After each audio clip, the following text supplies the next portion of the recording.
राधे राधे, प्रणाम। मैं पूनम अपने यूट्यूब चैनल पूनम सरिता संगीत में आप सबका तहे दिल से स्वागत करती हूँ और आप सबके लिए ईश्वर से मंगल कामना करती हूँ। आज बहुत सुंदर चुटकुला गीत आप लोगों के लिए लेके आई हूँ। आप लोग सुनिए, कैसा लगे कमेंट में ज़रूर बताइएगा। खूब सारा प्यार आशीर्वाद बनाए रखिएगा। अगर चैनल पर नए हैं तो चैनल को सब्सक्राइब ज़रूर करिएगा और वीडियो को ज़्यादा से ज़्यादा शेयर करिएगा। सैया ना मिले सवखीन हो, जिया जरी गया हमार। सैया ना मिले सवखीन हो, जिया जरी गया हमार।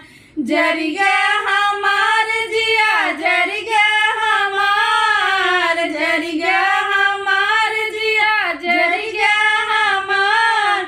सैया ना मिले सवखीन हो, जिया जरी गया हमार। सैया ना मिले सवखीन हो, जिया जरी गया हमार।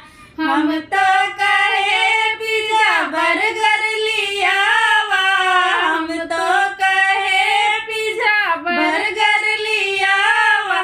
सैया लियाए वड़ा पाव हो, जिया जरी गया हमार। सैया लियाए वड़ा पाव हो, जिया जरी गया हमार। सैया ना मिले सवखीन हो, जिया जरी गया हमार।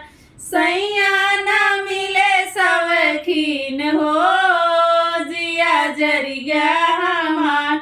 हम तो कहे पनीर मशरूम लियावा, हम तो कहे पनीर मशरूम लियावा। सैया लियाए मटर गोभी हो, जिया जरी गया हमार।